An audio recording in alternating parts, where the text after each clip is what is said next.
లేడెంట అండియల మేల్మంగ అండనుండే స్వామిని కంటి తట్టుకునునే పూరిచి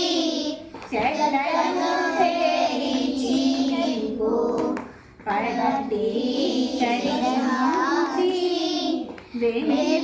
వేపల్లారించి దట్ట